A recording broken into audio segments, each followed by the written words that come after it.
Alhamdulillahirabbil alamin. Alhamdulillahilladzi hadana lihada wa ma kunna linahtadiya laula an hadanallah. Asyhadu an la ilaha illallah wahdahu la syarikalah wa asyhadu anna Muhammadan abduhu wa rasuluhu la nabiyya ba'dah. Allahumma salli wa sallim wa barik ala sayyidina wa habibina wa azimina Muhammad wa ala alihi wa sahbihi wa man tabi'ahu ila yaumil qiyamah. Rabbi syrah li sadri wa yassir li amri wa hlul 'uqdatan min lisani yafqahu qawli. Qala Allah ta'ala fil Qur'anil Karim, a'udzu billahi minasy syaithanir rajim. Bismillahirrahmanirrahim. Wa kullan naqussu 'alaika min anba'ir rusuli ma nuthabbitu bihi fu'adak wa ja'aka fi hadhil haqqu wa maw'izatun wa dhikra lil mu'minin.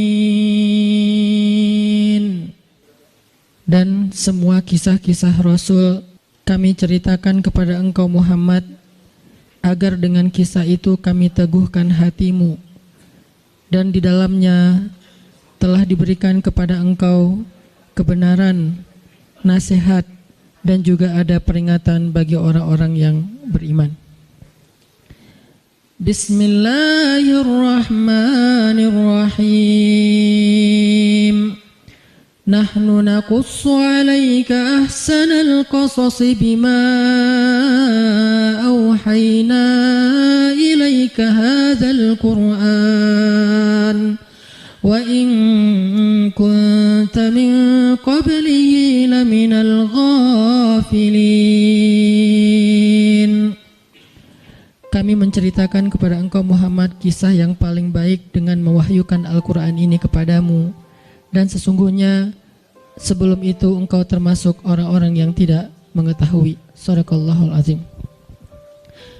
Teman-teman sekalian, alhamdulillah kita bisa kembali bertemu dan bermajelis dalam halaqah ilmu setiap Rabu malam ini.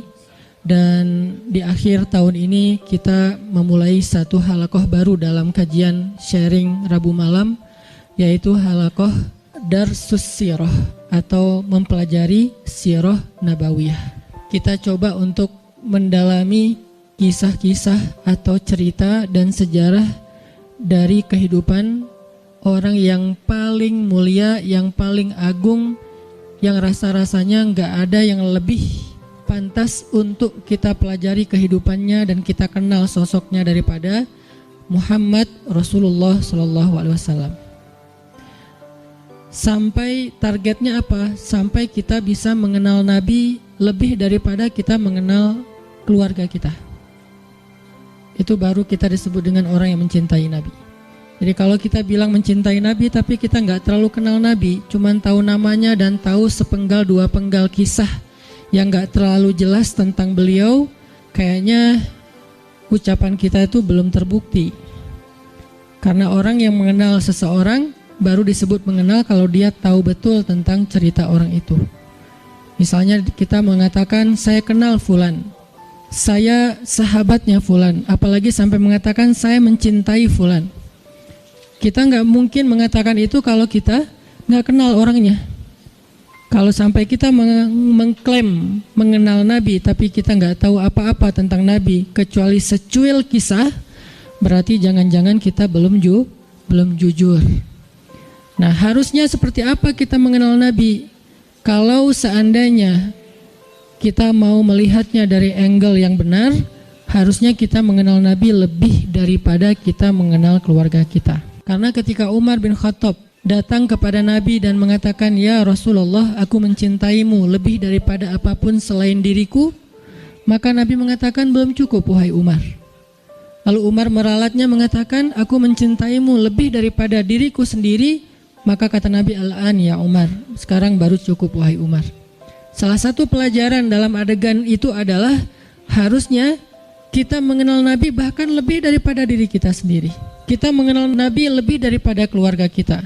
Seperti apa kita mengenal ibu kita, ayah kita, pasangan kita buat yang udah punya pasangan, atau anak-anak kita. Maka kita belajar mengenal Rasulullah SAW lebih daripada mereka semua. Seorang ibu tahu betul karakter anaknya. Seorang ayah tahu betul tentang kebutuhan anak-anaknya. Seorang suami atau istri tahu betul tentang sifat pasangannya. Anak tahu betul apa yang baik untuk orang tuanya, apa yang menyenangkan hati orang tuanya, dan seterusnya. Maka harusnya kita lebih tahu betul tentang Nabi daripada keluarga kita. Ini salah satu goalsnya, sampai kita bisa mengenal Nabi lebih daripada keluarga kita sendiri. Dan ini bukan hanya buat teman-teman di sini, tapi juga buat saya pribadi. Sambil saya menyampaikan, karena ini bukan dari saya hanya menerjemahkan bacaan dan wawasan yang saya dapatkan, baik ketika dulu masih belajar di Al-Azhar maupun sampai sekarang karena jadi murid itu seumur hidup terus belajar ke dalam bahasa yang mungkin mudah-mudahan bisa lebih mudah kita pahami tentang sirah Nabi. Sehingga kita sama-sama nanti satu saat makin lama makin kenal dengan Nabi, makin tahu tentang Nabi, sampai bukan hanya yang zahirnya. Karena seperti yang saya pernah sampaikan, sunnah Nabi itu ada 3. Hanya dari 3 ini mungkin 2 sering dibahas, tapi yang ketiganya jarang dibahas. Ada sunnah surah penampilan Nabi. Sebagian dari penampilan Nabi hukumnya wajib diikuti, sebagian yang lain hukumnya sunnah diikuti. Artinya penampilan Nabi itu banyak dibahas, tentang jenggotnya, tentang sorbannya, tentang jubahnya, tentang sendalnya, dan seterusnya. Kemudian yang kedua, sirah perbuatan Nabi. Kehidupan Nabi secara zahir, cara tidur Nabi, cara berdiri Nabi, cara jalan Nabi, sikap Nabi, marah Nabi, dan seterusnya. Sirah aktivitas Nabi, termasuk jihadnya Nabi, dakwahnya Nabi, kehidupan pribadi beliau, kehidupan keluarganya, kehidupan masjidnya, kehidupan tetangganya, kehidupan masyarakatnya, dan seterusnya. Sirah itu banyak dibahas, dan sekarang pun kita sedang membahas itu. Tapi ada satu hal yang jarang dibahas, sarirahnya Nabi. Jadi ada surah, ada sirah, ada sarirah, perasaan Nabi. Apa yang membuat Nabi bahagia, apa yang membuat Nabi sedih, apa yang membuat Nabi berkenan, apa yang membuat Nabi gak suka, apa yang membuat Nabi sakit hati, apa yang membuat Nabi berkesan di dalam hatinya, gimana Nabi memaafkan kesalahan orang lain, apa yang membuat Nabi malu, apa yang membuat Nabi marah. Semua itu masuk dalam kategori sarirah.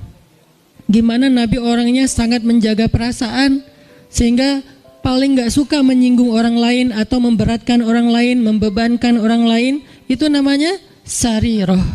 Kita sampai kalau bisa mengenal sarirahnya Nabi, bukan hanya surah dan sirah, tapi sampai sarirah. Karena kalau kita nggak belajar sarirah Nabi, kita hanya belajar kulitnya, yaitu yang tampak saja. Jangan-jangan semakin kita mengetahui sunnah Nabi, semakin kita jadi bikin orang nggak nyaman, semakin galak, semakin eksklusif. Bahkan jangan-jangan gak sengaja kita semakin merasa paling benar. Padahal Nabi SAW sendiri dengan sarirah beliau adalah orang yang paling menyenangkan. Gimana Nabi jadi orang yang paling menyenangkan? Itu sarirah, bukan sirah, bukan surah. Nabi menyenangkan bukan hanya karena beliau ganteng, itu udah pastilah. Tapi banyak orang ganteng tapi nyebelin ya. Ada orang, yanya kencang di belakang. Ada cewek makin cantik makin bikin kita kayak gak nyaman gitu. Kenapa gak nyaman? Karena mungkin kecantikan dia itu jadi fitnah, kecantikan itu bikin dia jadi jutek atau apa. Ada orang secara fisiknya hampir bisa dibilang sempurna, dia fisiknya keren, tapi karena sarirahnya, mentalnya, perasaannya itu nggak humble sama orang lain, akhirnya kita juga nggak nyaman bareng dia. Makanya ada orang memilih pasangan walaupun yang tampak duluan itu fisik, tetapi kadang-kadang ada orang yang kayaknya pasangannya biasa banget, tapi dia kayak happy banget sama orang itu. Kenapa? Karena cocok secara karakter. Nah artinya mungkin kita wawasan tentang Nabi itu bagus, surahnya kita mencontohkan Nabi itu hampir sempurna, karena nggak ada yang sempurna Nabi pastinya. Cuman kok nggak bisa bikin orang nyaman? Jangan-jangan kita tahu banget surah, belajar banyak sirah tapi hampir kurang aware tentang sarirahnya Nabi, perasaan Nabi. Ada hadis ketika Nabi menyampaikan hadis itu nyaman didengar. Ketika kita yang ngomongin hadis yang sama kok jadi bikin orang gak suka, jadi bikin orang sedih gitu. Jangan-jangan bukan teks hadisnya. Hadisnya sahih, bahkan mutawatir, Bukhari, Muslim. Tapi hadis yang sahih itu ketika Nabi yang menyampaikan orang nyaman. Ketika kita yang menyampaikan, orang malah sedih. Berarti ada sarirah yang kelewat, yang miss, yang kita nggak packaging, membungkus teks tadi ketika kita menyampaikan kepada orang lain. Nah, kita pengen belajar kehidupan Nabi itu bukan hanya yang tampak, tetapi kita pengen mendalami dari sisi-sisi sarirahnya. Nanti yang akan teman-teman dengarkan dari kajian sirah ini, mungkin hal-hal yang teman-teman udah pernah dengar dari yang lain.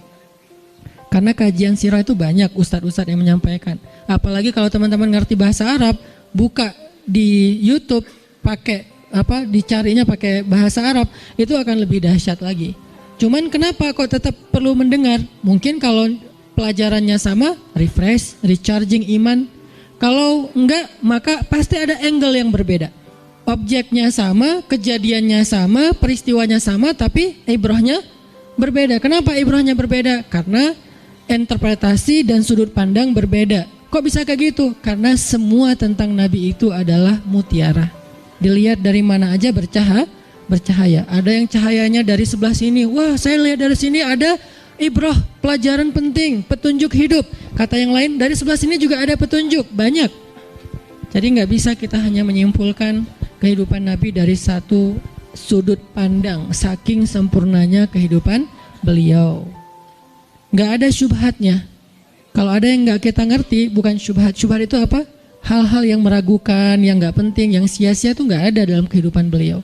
Dari sejak beliau dalam kandungan, bukan hanya dari sejak dapat wahyu, dari sejak dalam kandungan itu udah jadi ibrah, pelajaran yang luar biasa tentang sosok beliau.